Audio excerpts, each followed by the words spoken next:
एक और रैकेट को आप लोगों ने बस्ट किया है, कितने लोगों को पकड़ा है और किस किस की क्या क्या इन्वॉल्वमेंट है? साउथ डिस्ट्रिक्ट के AATS ने एक और इलीगल इमिग्रेंट बांग्लादेशी इमिग्रेंट को लाने वाला रैकेट बस्ट किया है।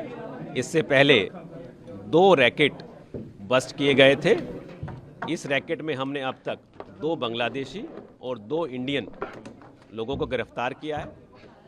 2 बांग्लादेशी जो हैं वो हस्बैंड वाइफ हैं, जिनका नाम बिलाल हुसैन और तान्या खान है। ये दोनों नेत्रकोना डिस्ट्रिक्ट बांग्लादेश के रहने वाले हैं, जो 2022 में इंडिया आए थे। इनको लाने वाला इनका भाई अनीश शेख, जो मेन ऑपरेटर है, किंगपिन है सिंडिकेट का, वो था। इसके अलावा 2 हमने जो इंडियन पकड़े हैं, उसमें एक नाम अमीरुल इस्लाम है, जो मेघालय असम का रहने वाला है, जो इनको ट्रांजिट फैसिलिटी प्रोवाइड कराता था बॉर्डर क्रॉस करने के बाद। और दूसरा आशीष मेहरा, जो गुड़गांव का रहने वाला है, और वो यहाँ पर इनकी फोर्ज बेस डॉक्यूमेंट के बेस पे आधार कार्ड और पैन कार्ड बनवाता था। सर, अनीश जो है वो मास्टरमाइंड है। इसने क्या बताया अब तक कितने बांग्लादेशी इस तरह से वहाँ से ला चुका है, क्या रूट होता था और संपर्क कैसे करता था और क्या कह कर लाया जाता था? अनीश अभी हमारी गिरफ्त से बाहर है। अनीश अभी फिलहाल जहाँ तक हमने पता किया वो भी इंडिया में शायद नहीं है, तो इसलिए वो कितने लोगों को लाया वो अभी हम कंफर्म नहीं कर पाएंगे। और उसकी वाइफ भी अभी अब्सकॉन्ड कर रही है। ये दोनों पहले बीच में गुड़गांव रहते थे, तो उनको अभी पकड़ना बाकी है। ये खुलासा शायद उनके पकड़ने के बाद हो पाएगा कि कितने लोगों को वो यहाँ पर ला पाए हैं। कुछ तलाशी में हमें आधार कार्ड मिले हैं, उनका वेरिफिकेशन कर रहे हैं कि वो आधार कार्ड जो बने हैं मोस्ट लाइकली सस्पेक्टेड बांग्लादेशी होंगे, तो उन पर कार्रवाई जारी है। सर, आखिर इनका रूट क्या होता है? ये रूट जो हमने 2 लोग पकड़े हैं, जो बिलाल हुसैन और उसकी वाइफ, वो नेत्रकोना डिस्ट्रिक्ट है, जो मेघालय से बॉर्डर शेयर करते हैं। वहाँ दुर्गापुर बांग्लादेश की साइड में पड़ता है और बागमारा इंडियन साइड में है।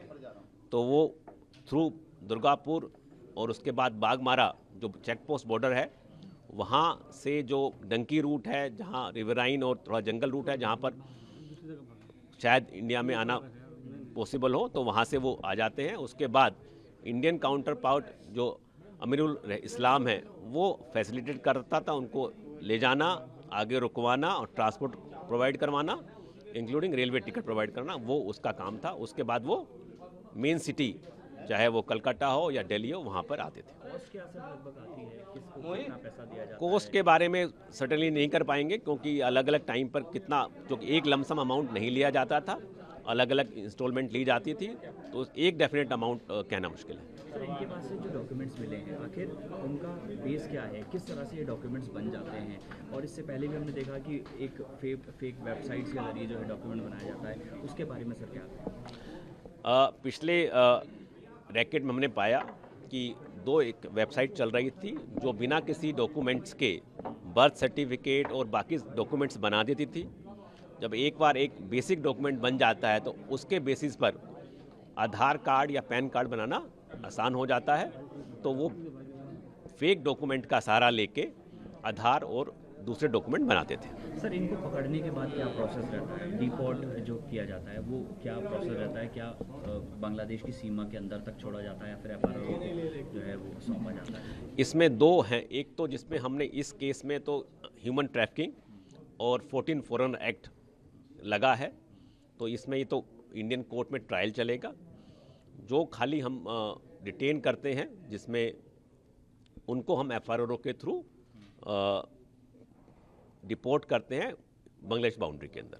सर, अभी तक जो डॉक्यूमेंट्स मिले हैं उसमें क्या वोटर ID कार्ड्स भी मिले हैं? और क्या इलेक्शन से कुछ जोड़कर हम देख सकते हैं कि पहले ऐसे बांग्लादेशी हैं जिनका वोटर ID कार्ड बन गया, उन्होंने पहले वोटिंग की हो, इसके बारे में? इस केस में अभी तक आधार और पैन कार्ड और बैंक अकाउंट ही मिले हैं। इनके पास वोटर आई कार्ड नहीं थे। इस मॉड्यूल में वोटर आई कार्ड नहीं है।